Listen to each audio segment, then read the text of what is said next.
Oke, terima kasih semangatnya. Baik, saat ini juga sudah hadir bersama kita narasumber kedua, yaitu Profesor Dr. Ingudrik Alaidrus. Mungkin boleh dibantu ditampilkan CV-nya. Beliau lahir di Jakarta pada 11 Mei 1971, menyelesaikan pendidikan Telecommunication Engineering and Microwave Engineering di University of Hanover, Jerman pada 1997 dan doktor engineer di bidang Electromagnetics di University of Wuppertal, Jerman pada 2001. Beliau pernah menerima penghargaan sebagai dosen berprestasi 3 di wilayah Kopertis 3 di tahun 2015, serta penghargaan insinyur profesional utama dari Persatuan Insinyur Indonesia di tahun 2022. Sejak 1995, beliau mendalami bidang teknik elektromagnetika dan aplikasinya, mengembangkan metode komputasi elektromagnetika frekuensi tinggi, merancang berbagai komponen telekomunikasi gelombang mikro. Tepuk tangan yang meriah untuk Profesor Mudrik. Kami persilakan untuk maju ke depan, Prof. Baik, selamat pagi, Profesor Mudrik. Pertama kali ke EDTH ya, Prof ya? Ya, baru pertama kali. Baik, baru pertama kali. Mungkin tanpa berlama-lama langsung saja kita dengarkan paparan dari Profesor Mudrik. Ini maju. Tepuk tangan Bapak Ibu sekalian.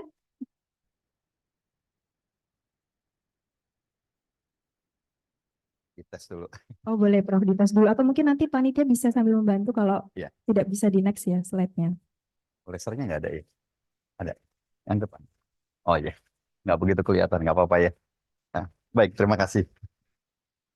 Yang saya hormati para pimpinan IDTH dan para staf, yang saya hormati Prof. Eko, Prof. Yuli, eh, para rekan-rekan akademisi, juga industri, juga teman-teman yang hadir di ruang Zoom. Assalamualaikum warahmatullahi wabarakatuh. Salam sejahtera untuk kita semua. Puji syukur kehadirat Allah yang telah menciptakan kita dalam keadaan baik, sehat, dan syukur Alhamdulillah kita memiliki fasilitas yang luar biasa, Pak. Jadi tadi Muhammad tunjukkan kita tambah semangat mau mau visit nanti, Pak. Insya Allah. Salawat dan salam kepada Nabi Muhammad SAW. Eh, ya, izinkan saya untuk sedikit bercerita terkait dengan pengukuran berbagai macam struktur atau beberapa struktur gelombang mikro. Eh, ya, saya ke atas sedikit. Jadi ini ceritanya cerita dosen ini, Pak. Cerita dosen, jadi sebagian itu agak teoritis. Mudah-mudahan nanti akan memperkaya pemahaman kita terkait dengan pengukuran. Yang pertama, untuk apa sih kita mengukur? Ya, kita mengukur ini, oke. Kita mengukur ini untuk verifikasi unjuk kinerja. Ya, jadi tadi yang diceritakan oleh Pak Muhammad bahwa kinerja itu perlu diukur. Nah, sekarang yang penting adalah kita harus paham, benar-benar paham benda apa itu. Yang kedua, kuantitasnya apa yang harus kita ukur. Jadi ketika kita ke lab nanti itu operator yang di lab pun nggak kebingungan ketika kita datang mau mengukur apa yang mau diukur. Dan yang tidak kalah penting adalah bagaimana cara pengukuran yang baik. Standarnya seperti apa. Jadi seringkali kita selalu bilang hasil pengukurannya begini nih. Tapi kalau tidak disertai dengan prinsip dasar yang kita pahami dengan benar, bisa jadi menyalahi kaidah fisikanya. Dan yang sering disalahin itu teorinya nanti. Nah, karena pengukurannya begini, lapangannya begini, berarti teorinya yang salah. Oke, yang berikutnya adalah monitoring suatu keadaan. Ya, jadi um, kita sering amati bahwa uh, keadaan itu bisa uh, bisa solve. Ya, bisa yang kita harapkan seperti apa, tapi seringkali yang terjadi is-nya begini. Ya, makanya harus dilakukan semacam monitoring atau pengukuran yang continuous. Contohnya di broadcast tadi yang dikatakan oleh Pak Umar, itu ketika pemancarnya memancar, itu harus harus diketahui bahwa beneran mancar dia. Jadi jangan cuma towernya aja kelihatan, tapi nggak tahu powernya itu drop atau uh, is ya atau sol. Jadi ada alat yang namanya Copper ya kan. Yang terakhir tentu troubleshooting. Ya, kalau ada nanti hal-hal lain bisa ditambahkan di situ. Troubleshooting ini penting sekali karena memang kita mencari-cari biasanya. Kalau ada masalah kita cari-cari dulu. Ya, biasanya itu kalau orang yang paham itu alat, dia akan ketok-ketok dulu ya, atau dia akan sambungkan alat ukurnya ke satu dua tempat. Oke, nah tadi udah panjang Pak Muhammad cerita. Ya, saya cuma pick just several instruments aja ya. Ada power meter, ada frequency meter. Ya saya nggak masukkan osiloskop di sini karena osiloskop udah biasa Pak. Jadi teman-teman mungkin nganggap juga nggak penting. Walaupun penting juga zaman sekarang ya osiloskop. Dan osiloskop zaman sekarang juga kemampuannya luar biasa.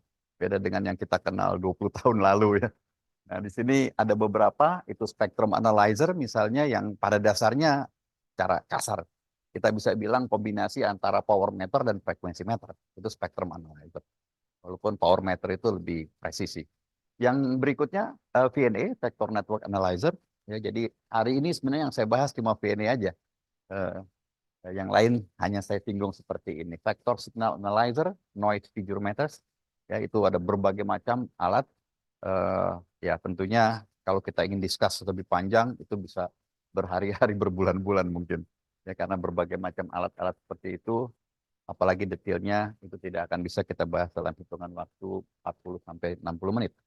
Kemudian juga ada beberapa alat bantu di bawah itu RF signal generator, chamber, EMC tadi, EMC cell, TM cell, ya, eh, dan lain sebagainya. Sebelum saya lanjut ke slide-slide berikutnya, saya akan disclaim dulu di sini. Ada disclaimer. Ya, jadi nanti kalau ada merek-merek brand tertentu itu bukan endorsement ya. Ya, ya, karena memang bukan pada tempatnya sekarang untuk beriklan. Jadi saya hanya ingin kebetulan ya kebetulan dapat gambarnya itu, jadi saya tampilkan itu. Oke, baik. Agenda saya hari ini eh, 4 teratas itu teori. Yang 2 di bawah itu mungkin praktek pengukurannya. Kok jadi bahas teori? Tadi yang saya bilang, kita tidak akan bisa paham kinerja atau apa yang kita hadapi, benda apa, kuantitas apa, hasilnya bagaimana, tanpa kita paham the story behind. Jadi tidak akan pernah bisa kita menganalisa hasil itu secara objektif jika kita tidak tahu fenomena di belakangnya. Jadi segala sesuatu itu, baik yang terjadi di lapangan sana atau di ruang lab kita, itu pasti ada teori dasarnya. Pasti ada grand design.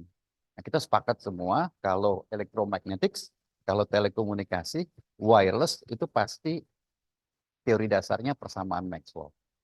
Tapi jangan kecewa nanti saya nggak tunjukkan di sini. Ya, karena nanti kalau saya tunjukkan pasti ya pasti mual-mual kita semua ya Pak ya. Eh, jadi saya nanti kalaupun ada rumus-rumus yang lebih sederhana saja. Ada sebuah quote yang menarik tapi jangan tersinggung. Ini saya ambil dari seorang terkenal ya, almarhum. Profesor Ben Mang itu dari Ohio State University, itu di zamannya dari tahun 60-an, 70-an, 80-an, 90-an. Ohio State University itu salah satu atau mungkin yang paling terkenal dalam bidang microwave radar electromagnetics. Itu dia Amerika. Dan banyak sekali para mahasiswanya lulusan doktor programnya itu jadi profesor-profesor hebat dalam bidang gelombang mikro di dunia. Jadi Profesor Ben Mang itu bilang, computation atau teori, no one believes them. Gak ada yang percaya sama hasil teori. Kecuali orang yang melakukan pengamatan itu. Measurement, setiap orang percaya hasil itu. Kecuali yang melakukan pengukuran itu. Ya. Jadi, sorry jangan tersinggung. Tapi faktanya memang that's life. Ya. Teori itu kita bikin sangat presisi, tapi nggak ada yang percaya sama kita. Sedangkan pengukuran ketika kita tampilkan Smith chart-nya, pola radiasinya semua orang terpana, tertegun, tapi yang tertawa orang yang mengukurnya. Baik, kita masuk ke agenda pertama, introduction. Ya, ini tadi sedikit disinggung oleh Pak Muhammad. Jadi saya ambil lagi ini gambar besarnya spektrum, spektrum frekuensi atau spektrum elektromagnetika. Saya potong dari 300 kHz sampai 300 terahertz, ya, tetapi yang mungkin di saat pembahasan hari ini cuma di gelombang mikro saja, di microwave. itu sekitar 300 mega sampai 300 giga. Ya, itu yang kita bilang tadi Pak Muhammad juga cerita singgung di sini itu namanya terahertz teknologi. Itu bidangnya Pak Dr. Catur itu terahertz teknologi. Eh, kita biasanya mainnya di sini gelombang mikro di bawah. Ya, oops, sorry. Ya, di gelombang mikro. Nah, yang menarik adalah frekuensi itu makin tinggi, itu nanti panjang gelombangnya makin pendek.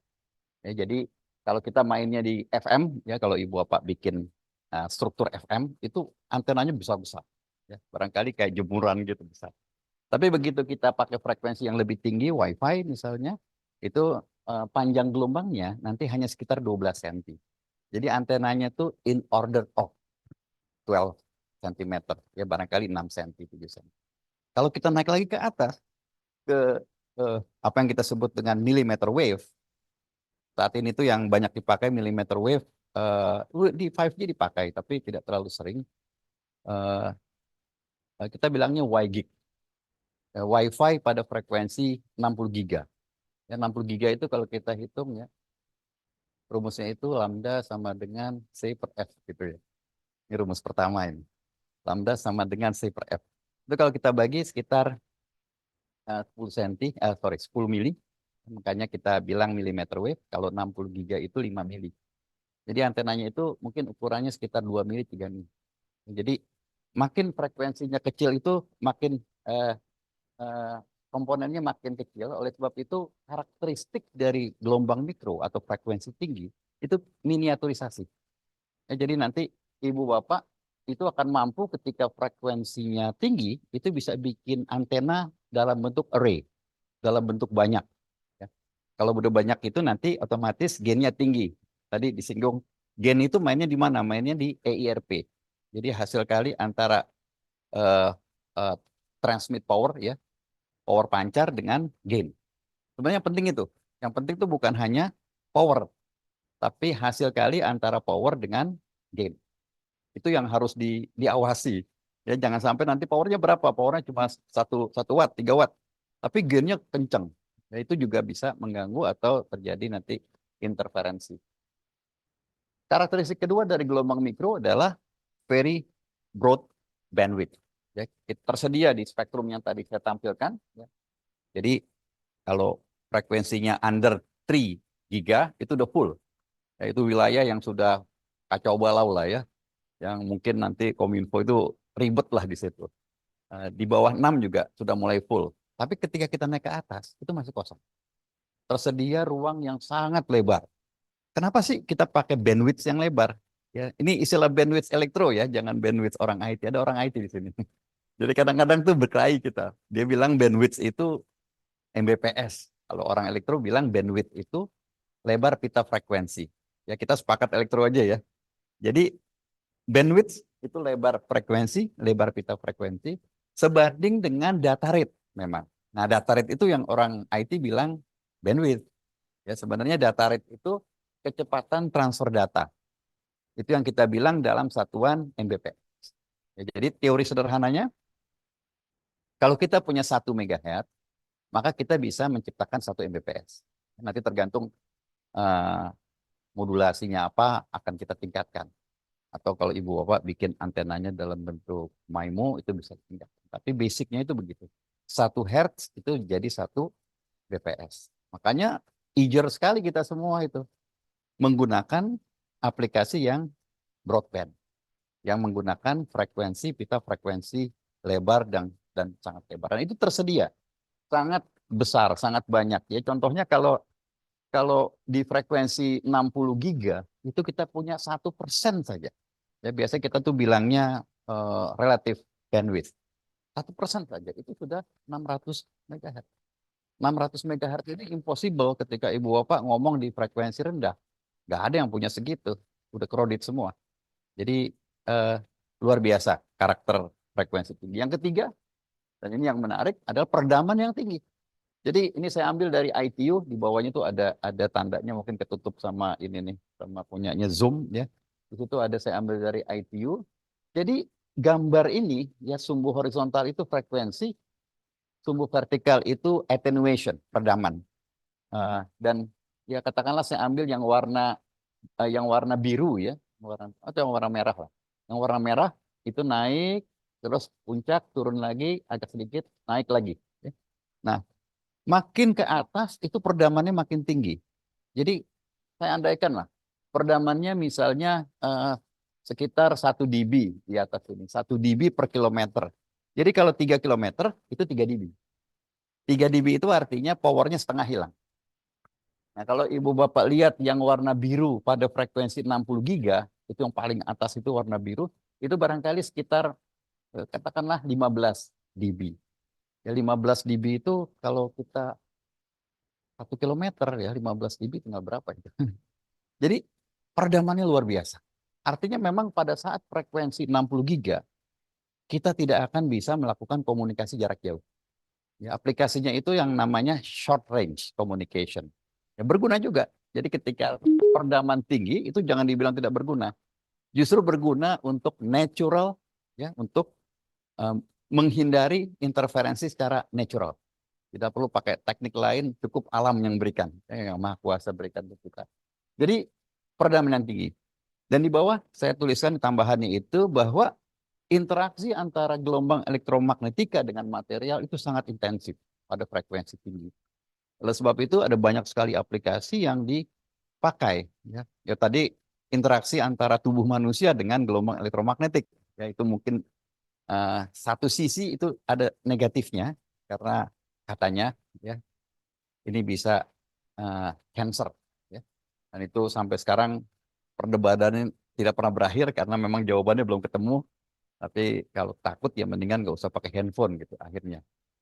Tapi siapa hari ini, hari zaman sekarang nggak ada yang mau pakai handphone. Kayaknya nggak mungkin ya. Kemudian juga yang sangat intensif itu adalah berbagai macam aplikasi seperti yang saya tampilkan di sini. Di sebelah kanan itu industrial and biomedical. Itu memanfaatkan secara ekstrim interaksi antara gelombang elektromagnetika dengan material. Jadi kalau gelombang elektromagnetika ada di udara ini, dia tembus transparan. Nggak dianggap sama gelombang elektromagnetika, di jalan aja. Begitu ada butiran-butiran air, uap, maka terjadi tadi attenuation. Ada resonansi akan naik. Kemudian ada tembok, ketika ada tembok ada refleksi. Jadi tembok akan merefleksikan, apalagi temboknya tembok yang konkret gitu. Dan sebagian itu direfleks, sebagian diteruskan, diredam di dalam, dan ada sebagian lagi tembus lagi. Nah itu juga ada beberapa aplikasi untuk mendetek apa yang nggak terlihat di balik sana. Aplikasi yang konservatif tentu communication. Ya, kita bahaslah di bawah itu ada macam-macam, terrestrial, satellite, kemudian radar, radar juga ada civilian, ada militer, yang itu tambah seru lagi tuh Pak, kalau kita tadi bicara komersial, komersial aja dari luar semua, tapi militeri juga dari luar sebagian besar. Jadi rahasia-rahasia pentingnya itu ya dari luar masuk ke Indonesia. Ya mudah-mudahan nanti IDTH bisa mengurangi rahasia negara yang terbongkar karena kita beli alat-alat militer. Saya lanjut, ya setelah introduksi, saya masuk ke bagian, ya masih introduksi. Ini sistem dan komponen gelombang mikro, secara garis besar aja. Ada beberapa komponen yang nanti saya singgung. Yang pertama itu ada filter, ada antena, ada deflexer. Ya, jadi ada banyak komponen. Dan kalau mau yang lain itu nanti ada alat-alat yang lainnya lagi seperti spectrum analyzer. Oke. Nah, saya masuk ke saluran transmisi ini. Sorry terlalu kredit mungkin singkat aja nanti saya cerita.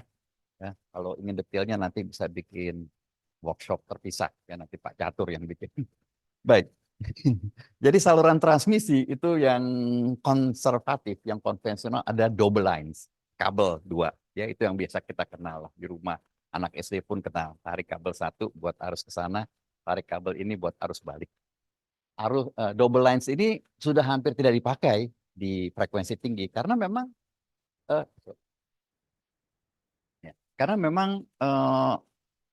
peredamannya tinggi. Ya, jadi kita tadi ada peredaman ya wireless itu given lah kalau itu. Tapi kalau kita wired ya pakai kabel itu kita tidak menghendaki peredaman. Karena tujuan dari wire itu menghubungkan satu tempat ke tempat lain. Kita harapkan sinyalnya itu jalan sebaik mungkin. Tidak ada peredaman, tidak ada distorsi, tidak ada hal lain.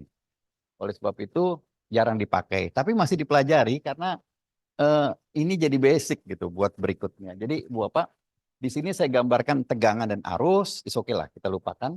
Yang ada itu sebetulnya medan listrik dan medan magnet. Karena tegangan arus itu ternyata bentuk sederhana dari E dan H.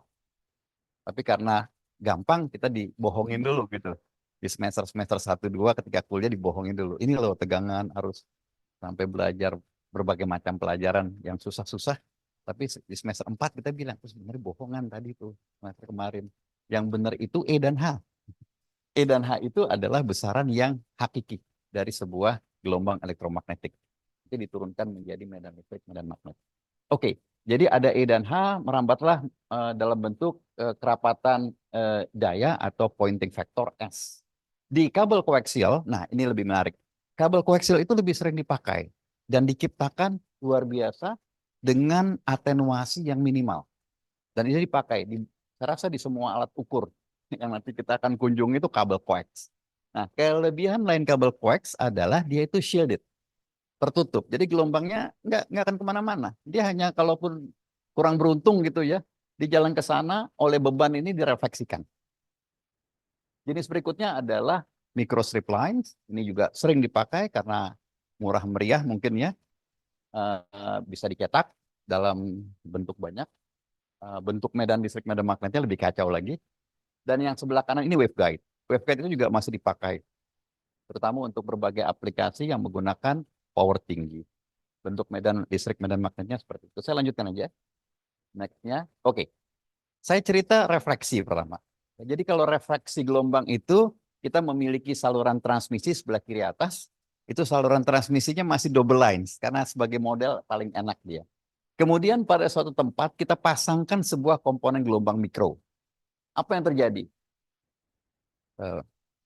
Komponen gelombang mikro itu kita bisa pandang sebagai sebuah beban bagi saluran transmisi. Sehingga kita bisa define sebuah impedansi kita bilang. Nah dari situ Ibu Bapak akan bilang itu ada gangguan.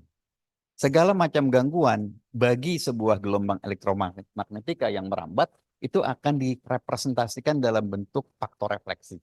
Jadi ada gelombang yang datang sana, ada yang dibalikan. Nah, definisinya seperti itu. Jadi faktor refleksi itu sama dengan beban dikurangi impedansi karakteristik dibagi dengan penjumlahannya. Oke. Kemudian kita bisa nyatakan dalam desibel. Itu gampang aja, 20 logaritma. Kenapa sih desibel? Karena desibel mudah. Nanti ketika di lapangan nggak bawa kalkulator, nggak bawa alat ukur, itu kita dengan desibel tinggal penjumlahan aja, pengurangan aja. Kalau dengan yang lain itu perkalian pembagian. Jadi desibel itu sangat disenangi. Ada juga besaran lain yang namanya return loss. Nah ini sering kita tuh faktor refleksi return loss tebulak-balik terus. Bagi yang muda-muda terutama, atau yang tua juga nggak apa-apa yang kelupaan. Jadi return loss itu pasti positif. Jadi kalau kita bilang faktor refleksi, apalagi komponen seperti ini ya, komponen pasif kita bilangnya, itu pasti negatif. Ya, karena yang balik itu pasti lebih sedikit dari yang datang. Dikirim sekian, 1 watt, balik itu tidak mungkin lebih dari 1 watt. Maksimal 1 watt. Ya, jadi faktor refleksi itu maksimal 0 dB. Dan dia lebih kecil dari 0, negatif. Sedangkan return loss itu negatifnya dari faktor refleksi, berarti pasti positif. Ada besaran lain yang zaman dulu itu sering dipakai, sekarang udah mulai kurang populer, VSWR. VSWR itu membandingkan tegangan maksimal dengan minimal. Jadi mereka bertiga itu sebetulnya ekuivalen. Jadi tidak elok katakanlah kita cerita faktor refleksinya sekian dB nih. Return loss-nya sekian. VSWR sekian. Itu kita bilang sesuatu yang sama 3 kali. Ya kalau bahasanya paper atau jurnal, ngabisin halaman gitu. Ya, jadi tentu kita sebagai insinyur, ya insinyur itu kan prinsip kerjanya efektif gitu, efisien. Jadi jangan banyak-banyak yang nggak penting ya. Jadi kita pentingkan yang penting aja. Nah ini saya buat tabel. Nah, tabel ini bercerita mengenai perbandingan mereka. Kalau faktor refleksinya itu 0 dB, 0 ya, itu return loss-nya tak tinggal otomatis. PSVR1 itu matching. Kemudian ada kondisi kalau faktor refleksinya 1. Jadi semua yang kita kirim balik, kemungkinannya 2. Kalau tidak open itu short. Tapi Ibu Bapak, saya tahu ya open short itu tidak hanya terbatas pakai metal di belakang, short, atau kita buka open. Ibu Bapak pasangin sebuah kapasitor atau induktor murni, itu juga short dan open. Nah, kalau di Smith chart nanti akan saya tunjukkan itu di lingkaran terluar, di atas dan di bawah. Kemudian ada refleksi kecil, refleksi besar, sokil. Nah ini ya ini dari perkuliahan saya ambil. Jadi kita menghitung faktor refleksi tergantung dari berbagai macam beban yang ada diberikan. Itu ZO-nya 50 ohm seperti biasa standarnya gelombang mikro zaman sekarang. Itu ada sekitar 11 kasus. Kita bisa hitung dengan mudah sekali. Dan kita akan letakkan semua titik itu di situ. Tidak mungkin di luar lingkaran. Kalau di luar lingkaran itu salah ngitung. Atau ibu bapak masang di beban itu sebuah penguat. Jadi gelombang yang datang itu direfleksikan, diperkuat. Lebih dari yang datang. Jadi pasti di situ. Kiri itu short, yang D. Yang E itu open. Open itu nggak ada sebetulnya ya. Jadi saya tulis saja 50 mega ohm itu saya anggap open. Nah, yang lingkaran atas itu adalah induktor. Jadi induktor itu juga total reflection. Yang lingkaran bawah itu kapasitor. Nah, sedangkan kasus-kasus lainnya ada di tengah, ada di sini. Kasus-kasus yang umum terjadi. Ya, dan kemudian kita bisa gambarkan Smith chart, ya biar keren kan gitu Smith chart. Tapi sekarang kayaknya udah nggak banyak orang yang senang Mas Smith chart. It's okay lah, nggak apa-apa. Kemudian kita bisa gambarkan sebuah lingkaran kecil di dalamnya. Ya kita bisa bilang, segala sesuatu di dalam lingkaran kecil itu saya anggap oke. Ya kalau antena itu katakanlah minus 10 dB. Minus 10 dB. Kalau yang lain mungkin bisa lebih rendah. Filter misalnya minus 15, minus 20. Di luar itu saya anggap refleksinya terlalu besar. Jadi insinyur akan bilang, perbaiki dong. Gimana caranya? Ya pakai matching circuit. Nah, matching circuit itu butuh lagi ginian. Nextnya ya. Oke, nah saya ke berikutnya microwave networks. Ya, jadi Bu Bapak ini gambar yang full juga. Sebelah kiri ini saya gambarkan seperti halnya orang zaman dulu itu menggunakan tegangan dan arus. Ya, jadi dulu kita senangnya pakai tegangan dan arus. Kita akan bilang tegangan di port 1, di port 2, 3 sampai N seperti ini, arus juga seperti ini. Dan bisa kita gabungkan tegangan dengan arus itu menjadi impedansi. Ya. Nah, karena tegangan dan arusnya banyak, maka impedansinya juga matriks impedansi, Z. Atau kalau dibalik, I sama dengan apa kali tegangan, itu kita dapati matriks admitansi, Y. Nah, itu matriks-matriksnya ada. Tergantung. Kalau ada 2 port, itu berarti 2 kali 2. Kalau ada N port, N kali N. Nah, cuma impedansi dan admitansi itu kurang populer untuk gelombang mikro. Kenapa? Karena untuk mendapatkan datanya, kita memerlukan short atau open pada portnya. Nah, pada frekuensi tinggi, short dan open itu tidak berjalan secara stabil. Nyusahin. Makanya kita tidak pakai itu. Yang kita pakai apa? Yang kita pakai scattering. Yang kita pakai itu gelombang. Jadi nanti di setiap port ada gelombang masuk, ada gelombang keluar. Gelombang masuk, gelombang keluar. B dan A. B itu gelombang keluar. A gelombang masuk. Mereka terhubung dengan S. Jadi B sama dengan S kali A. Nah, matriksnya itu juga N kali N. Gimana cara mendapatkan itu? Mendapatkannya jauh lebih mudah karena ibu bapak tinggal beli load, match. Ya, match itu ya bisa dibeli lah ya. Punyanya brand gitu ya. Karena di disclaimer-nya begitu. Jadi kita pakai scattering parameter dan kita tahu VNA itu S parameter. Oke, nah ini khusus 2 gerbang. Jadi kita mulai yang umum tadi kita buat spesifik. Ya. Untuk 2 gerbang seperti ini gelombang masuk A1 di port 1, di port 2 A2 gelombang masuk, gelombang keluar itu B1 dan B2. Mereka terkait dengan S parameter. Yang itu saya berikan langsung dalam bentuk persamaan. B1 sama dengan ini, B2 sama dengan ini. Dan ibu bapak bisa menghitung S11 bisa mengukur S11, bisa mengukur S12, 21 dan S22. Dengan cara apa? Di-match-kan. Jadi kalau Ibu Bapak match-kan gerbang 2, maka kita akan bisa dapati S11 dan S21. Nanti di alat ukurnya kita tunjuk. Kemudian kalau kita balik S eh, eh, gerbang 1 yang kita match-kan, jadi dibalik aja atau alatnya diputar begitu. Maka kita akan dapatkan besaran itu. Oke. Nah, ini alatnya sekali lagi ya, gambarnya nggak sempat saya tutupi semua. Jadi ini 3 pemain besar lah untuk VNA. Ya, biasanya kalau nyebut VNA ya 3 ini disebut. Walaupun zaman sekarang ada banyak ya. Ada banyak yang lagi apa startupnya lah, ya, lagi mau naik. Jadi tahu saya itu VNA yang alone ya, alone itu tidak pakai frekuensi extender. Itu maksimal sampai 70 giga. Kalau portnya itu maksimal 4 kalau dia tidak pakai extender. Jadi yang kiri, atas, tengah itu 4 port. Yang bawah kebetulan saya nggak dapat foto yang 4, jadi saya ambil yang 2 port. Ya kebetulan yang bawah itu yang sampai 70 GHz. Ya. Yang tengah dan yang atas itu kayaknya 65-67 giga. Nah, kalau pengen lebih tinggi, tadi seperti Pak Muhammad katakan, frekuensinya terahertz, harus pakai frekuensi extender. Oke, nah ini contoh ya, coupler. Coupler ini salah satu komponen yang sangat penting di VNA. Kalau couplernya nggak benar, maka perhitungan VNA-nya juga tidak benar. Apa sih coupler itu?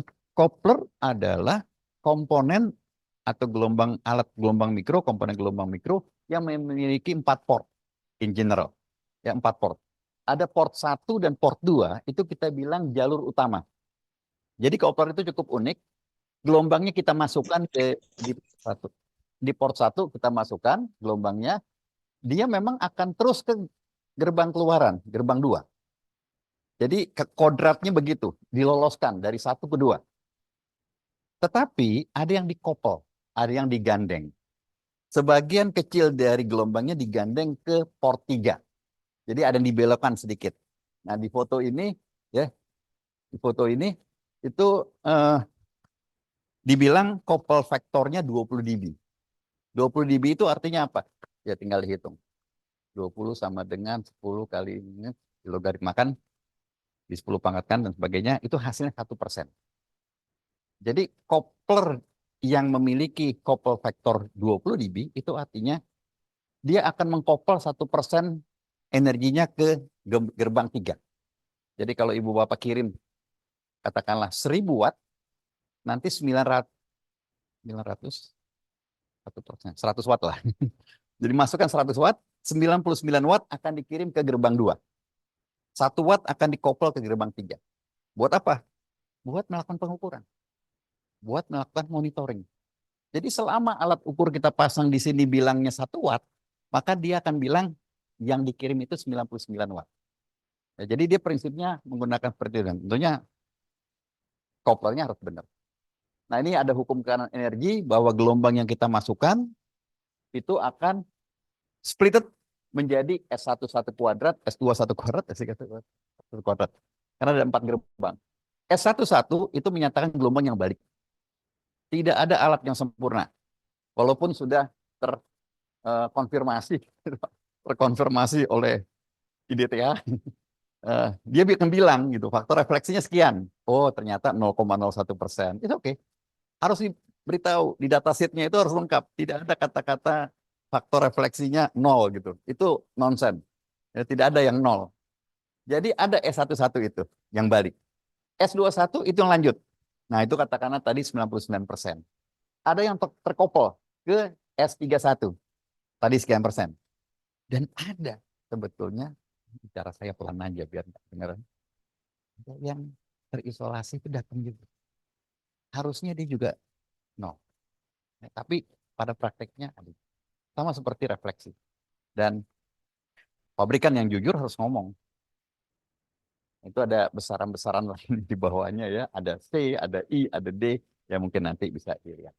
Saya lanjut ya. Nah, saya masuk ke detail dari masing-masing saluran transmisi. Ini cepat aja. Saluran transmisi koaksial itu salah satu komponen saluran transmisi yang sangat penting, mungkin paling penting untuk alat ukur untuk instrumentasi.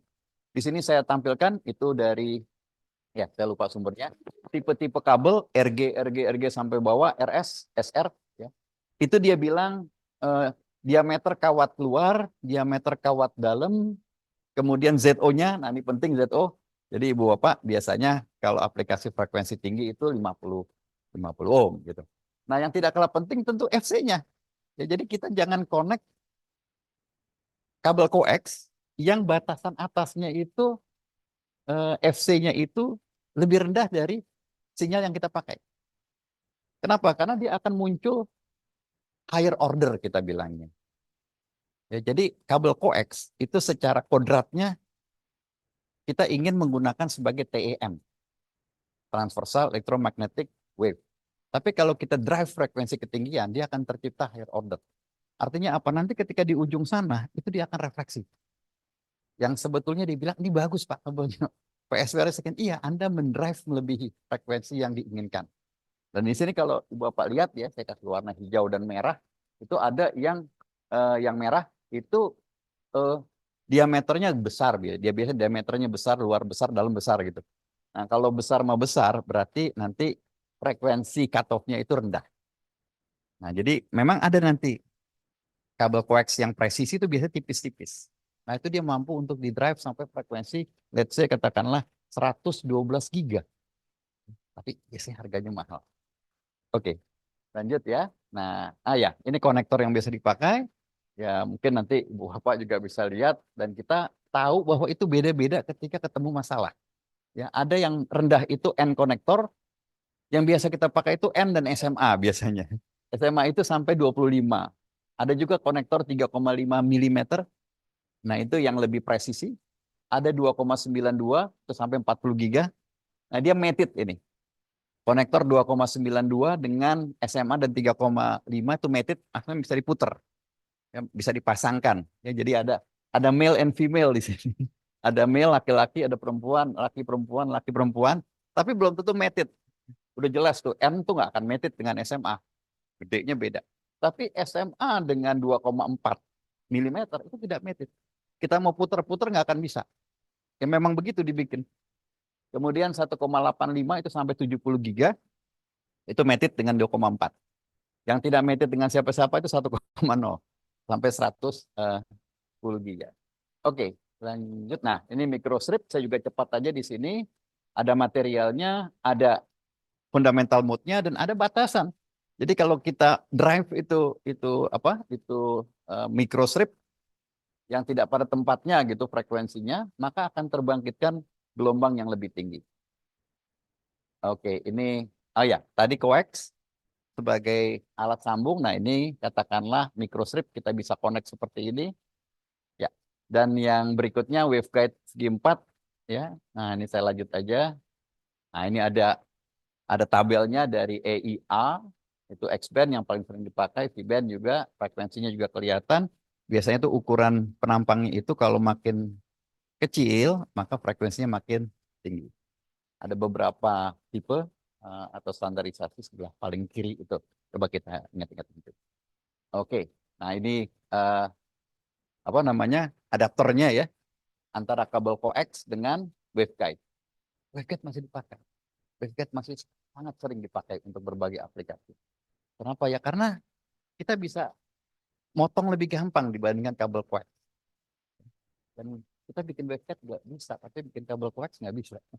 Jadi masih sering dipakai. Oke, next. Nah, ini fitur dari VNA, saya ambil dari sebuah buku, yang saya akan bahas yang paling atas saja.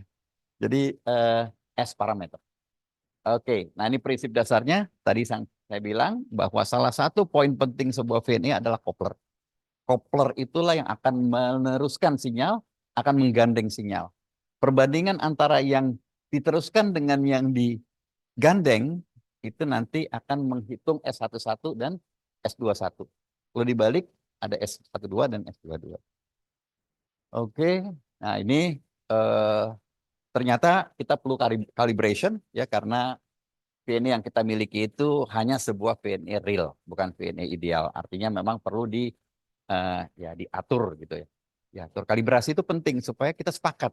Oh ya, yang saya ukur ini. Ya, mengkalibrasi itu adalah kesepakatan kita dengan alat ukur itu. Oke, saya lanjutkan. Nah, ini ada berbagai macam error yang nah, ini berbagai macam standar kalibrasi. Ada alatnya, kalibrator. Standarnya sederhana aja. Kalibrator itu ada open, ada short, ada load. Tadi Ibu Bapak lihat Smith chart itu, kalau Ibu Bapak connect load, maka titiknya di tengah. Kalau nggak di tengah, ya dia bukan load yang sebenarnya. Nah, tidak ada load yang sebenarnya, Ibu Bapak. Yang ada real load. Makanya nanti tuh ada rumusnya. Rumusnya itu diimplan di dalam VNE yang kita beli. Makanya antara VNE yang kita beli dengan kalibrator itu mesti pasangan. Jangan sampai kalibrator kita beli dari sana, VNE-nya dari sini. Nanti dia tidak match ketika menghitung. Kemudian ya kalau open itu ada sebelah kanan tadi, short sebelah kiri, dan ada yang ketiga di sini yaitu true. True. True itu kalau ada dua port, kita harus bahas juga true-nya. Ya. Sebelah kanan ini kalibrator elektronik. Jadi otomatis. Kalau ini kan kita pasang copot gitu. Itu ritual yang menyebalkan ketika kita mau ngukur pasang copot berkali-kali. Ibu Bapak bisa bayangkan kalau portnya ada 12. DNA-nya punya 12 port. 12 harus dipasang. Nah, kalau electrical ini connect aja, nanti dia akan atur sendiri sebagai open, short, true, ataupun load. Oke. Nah, ini pengukuran pertama. Ada waktunya Mbak ya. 5 menit. Oke. 5 menit. Nah, 5 menit lebih dikit ya. Nah, ini yang pertama filter. Jadi Ibu Bapak, filter itu adalah alat untuk menyaring. Saya ambil contoh filter low pass. Ya, nanti ketika contohnya itu band pass. Nggak apa-apa. Filter low pass itu memiliki karakteristik seperti yang di tengah ini, sebelah kiri. Jadi filter itu kalau kita masukkan sinyal, ada bagian yang ditolak, ada bagian yang diteruskan. Tergantung frekuensinya. Kalau low pass, itu artinya kalau frekuensinya low, akan dipaskan, akan diloloskan. Ya, jadi gambarnya kayak gini. Faktor transmisinya seperti di kiri tengah ini. Frekuensinya rendah, maka transmission faktornya maksimal. Ketika frekuensinya melewati sebuah cutoff frekuensi tertentu, omega C, maka dia akan redam. Kalau bisa tidak ada yang lewat. Sedangkan faktor refleksinya itu kebalikannya. Karena hukum kekalahan energi. Kalau semua diteruskan, ya tidak ada yang balik. Kalau semua ditolak, berarti balik semua. Ya, jadi tinggal balikannya. Itu adalah ideal low pass filter. In reality, kita nggak bisa begitu. In reality, kita akan ambil karakteristik real. Kita akan mendefine sebuah atau beberapa buah kekurangan. Tapi kekurangan itu tidak bisa didetek oleh manusia. Ya katakanlah kalau kita lihat gambar itu resolusinya nggak harus sekian kali sekian lah. Kita bisa bikin kasar, toh matanya juga nggak ngeliat gitu.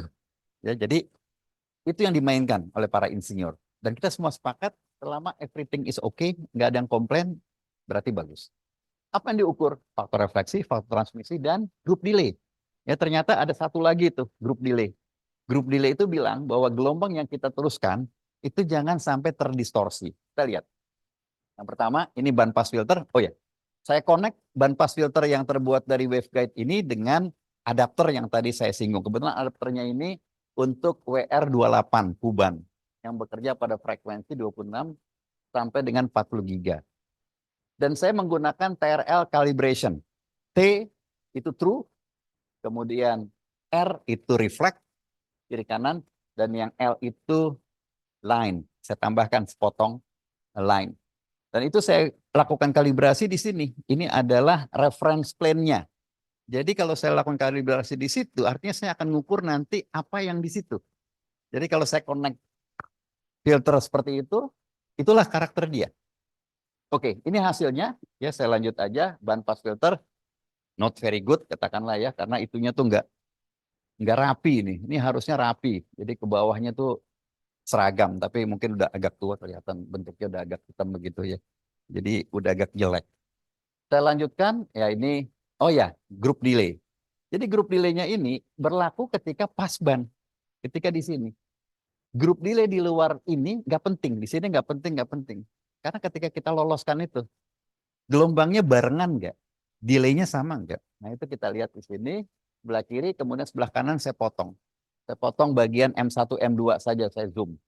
Ternyata ya is okay lah. Itu sekitar 3 nanosecond, kurang lebih semua dengan sedikit fluktuasi.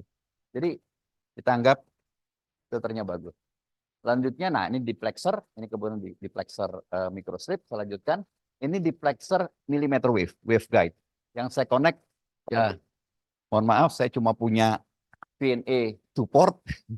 Jadi kalau saya connect itu port ketiga saya harus pasang match. Ini match. Saya pasang di situ dan saya connect seperti ini nanti gantian. Ya tergantung yang mana port 1, port 2 dan common port. Jadi pada diplexer itu ada common port. Common port itu common gerbang bersama kita bilang. Sinyalnya akan masuk situ semua. Jadi kalau saya connect port A1 dan 2 di situ, itu port yang terisolir sebetulnya. Ya, tidak boleh dari 1 ke 2. Yang boleh dari 1 ke common atau dari common ke 1, dari 2 ke common atau dari common ke 2. Makanya kalau saya ukur S21-nya, ini dia itu 0 dB. Minus tak hingga dB. Tidak ada transmisi, tapi alat ukurnya hanya bilang minus 45 dB. Paling buruk ya. Minus 45 dB itu udah kecil sekali. Sedangkan yang S11 dan S22 itu very excellent. Ya, sekitar minus 20 dB. Nah, kemudian kalau saya pindahkan ya baru kelihatan di sini common port-nya itu ada 2 band. Ya, ada 2 band karena diplexer itu tadi yang saya tampilkan di awal itu biasanya pemancar sama penerima itu frekuensinya beda. Itu yang disebut dengan FDV di lapangan. Ya, frekuensi division duplex. Oke, selanjutnya. Nah, antena, ya ini saya singkat aja. Ini antena. Apa sih antena itu? Antena itu adalah alat yang mengubah gelombang tertuntun menjadi gelombang ruang bebas. Jadi, step pertama sebuah antena, dia harus menerima gelombang yang datang ke dia. Jadi gelombang yang tertuntun yang dikirim oleh elektronik, ini harus diterima dengan baik, artinya faktor refleksi dari antena harus lebih kecil sama dengan minus 10 dB. Setelah itu dia pancarkan. Dia harus pancarkan juga dengan baik. Oke, saya bilangnya menjadi gelombang ruang bebas dengan caranya. Ya, kalau syarat pertama itu wajib, harus menerima gelombang dengan baik. Syarat kedua bebas. Kenapa? Karena kita akan merancang antena yang omni, direktif dan lain sebagainya. Oke, ya ini hasil pengukuran faktor refleksi. Oke lah, itu antenanya antena bohong-bohongan ya. Tapi Ibu Bapak bisa lihat cuma sekedar potongan kayak gitu aja cukup bagus ternyata pada frekuensi 4,6 giga. Dan Ibu Bapak bisa tampilkan di situ batas minus 10 dB ya, di sini 1 dan 2 kita bisa hitung bandwidth-nya. Ya, ini kalau kita definisikan bandwidth sebagai besaran pada faktor refleksi. Smith chart-nya juga, PSWR-nya juga ya. Ini karena lagi presentasi saya tampilkan semua, tapi kalau nanti di paper cukup 1 itu aja. Oke, sedikit lagi. Kemudian pola pancar, ya pola pancar ini saya sering mengilustrasikan seperti ini. Karena sialnya kita gitu ya, jadi aktif di bidang gelombang elektromagnetik. Gelombang elektromagnetik itu nggak kelihatan. Kita nggak bisa bilang, wih, gelombangnya merambat gitu nggak kelihatan. Tapi kalau air, kita ngelihat, oh, air mengalir ke sana. Jadi saya sering mengilustrasikan pola pancar seperti nyiram tanaman. Yang kiri, paling kiri atas, itu namanya omnidirectional. Semua disiram. Ya. Yang tengah, itu antena direktif dengan gain rendah. Yang paling kanan, antena direktif dengan gain yang lebih tinggi. Jadi fokus. Nah, itu definisi dari gain. Pola pancar, ya ini saya cuma ambil aja dari beberapa tempat, standar IEEE, saya lupa, 2021, jadi baru dikeluarkan lagi, bahwa pola pancar itu 3 dimensi, tapi seringkali kita pakai 2 dimensi berupa cut plane tertentu. Yang gambarnya seperti ini, ada side loop dan sebagainya. Nah ini ya, saya lanjutkan aja ya. Jadi di chamber katakanlah, kemudian ada antena yang diukur, itu diputer, terserah ukur muternya begini atau begini, dan ada R. Nah, R-nya ini harus kita jamin adalah antenanya itu berada di Fraunhofer far field. Di mana ngukurnya seperti yang di bawah itu. Karena gelombangnya itu masih bentuk bola, lingkaran. Jadi kita akan memiliki error dan pasti memiliki error, para insinyur sepakat. Phase errornya itu lebih kecil sama dengan pi per 8 atau 22,5 derajat. Artinya range minimalnya itu sekitar 2D kuadrat per lambda. D itu ukuran antena yang kita ukur. Lambda panjang gelombang. Maka kita pakai itu. Ini salah satu contoh aja. Saya ambil dari jurnal baru terbit kemarin punya orang 2024. Jadi ya ini yang mereka lakukan. Baik mengukur polarisasi X, polarisasi Y pada berbagai macam frekuensi. Oke, ya gain, ya saya singkat aja bahwa pengukuran gain yang paling sering itu pakai pengukuran gain transfer. Jadi kita beli antena standar horn gain biasanya kita tahu gainnya berapa. Kita lakukan pengukuran perbandingan. Kalau pakai standar horn gainnya sekian diterima, kalau punya saya antena saya sekian diterima, kita bandingkan. Power yang diterima berapa sama berapa, ya itu gainnya tinggal dijumlahkan gain punyanya antena standar tadi. Ya ini polarisasi, saya singkat aja bahwa polarisasi itu penting. Jadi tergantung kalau kita punya polarisasi linear seperti kiri atas, maka antena penerima kita juga harus memiliki polarisasi yang sama. Kalau ibu bapak puter, maka sinyalnya itu akan turun. Dan theoretically ketika dia ortogonal, nol. Ya, walaupun alat ukur tidak pernah nol, pasti ada noise. Atau chambernya kurang baik, itu ada refleksi dari mana. Kalau kita putar terus sampai dengan 180, dia akan naik lagi. Terus kalau kita punya antena yang ekspol seperti di bawah, ya itu sangat mungkin kita dapati hasil yang stabil. Ya, yang penting ekspol, walaupun dia berputar. Nah, seringkali kita menggunakan antena yang seperti itu atau antena circular polarization. Jadi mau gimana pun orientasinya dia akan dapat sinyal. Oke, ya terakhir ya 2 slide terakhir. Ini pengukuran material dengan waveguide. Ini juga sering kami lakukan beberapa tahun terakhir. Jadi kami kerjasama dengan tim orang fisika. Ternyata orang fisika di Indonesia ini lagi eager merancang material yang mampu meredam sinyal radar, mereka bilangnya. Obsesinya itu adalah mengecat pesawat terbang, tank dengan lapisan itu sehingga nanti akan jadi stealth. Ya, jadi orang-orang fisika itu orang material. Itu jago sekali mengadon materialnya. Kalau kita bikin kue gitu ya, ada gulanya, garamnya, begini. Dia entah apa, barium, ferit segala macam namanya. Nah itu kita bantu, gitu lagi. Oke, ya. Jadi ini kita pakai kalibrasi TRL ya di situ Bapak bisa lihat ini uh, shortnya yang akan kita connect kiri dan kanan. Kemudian direct adapternya kita connect, itu namanya true, dan kita tambahkan sebuah waveguide shim namanya, itu sebagai line. Nah, itu tebalnya lebih kecil dari lambda per 4 pada frekuensi X-band. Jadi kita connect, setelah itu baru kita lakukan pengukuran S11, S21, S22, dan selanjutnya. Dan kita bisa menghitung absorption rate-nya. Absorption faktornya. Bahkan dengan bantuan NRW method itu kita bisa memprediksi atau menghitung permittivity dan permeability. Nah, di samping dengan waveguide, kita juga bisa mengukur dengan menggunakan free space seperti di gambar ini. Juga menggunakan TRL, tapi namanya over the air TRL. Ini lebih wild ya karena gelombangnya bebas kemana-mana, makanya harus pakai chamber. Ya, harus pakai chamber yang baik. Nah, itu tidak juga bisa mengukur di sini sampelnya itu sebelah kanan bawah itu kita pasang. Oke, dan terakhir ini ada 2 tambahan yang mungkin tadi udah saya singgung, ada frekuensi extension, yaitu sampai dengan setahu saya 1 tera itu, 1000 giga. Ya, jadi siap-siap lagi nanti Pak beli lagi alat-alatnya supaya ya mumpung pemerintah baik gitu ya, dikumpulin aja. Dan di bawah itu ada on wafer measurement. Ya, jadi kita tidak pakai koaksial. Jadi langsung probe-nya itu nempel di chipnya atau di rangkaiannya. Itu aja dari saya. Ya, terima kasih. Mohon maaf kalau kekurangan. Assalamualaikum warahmatullahi wabarakatuh.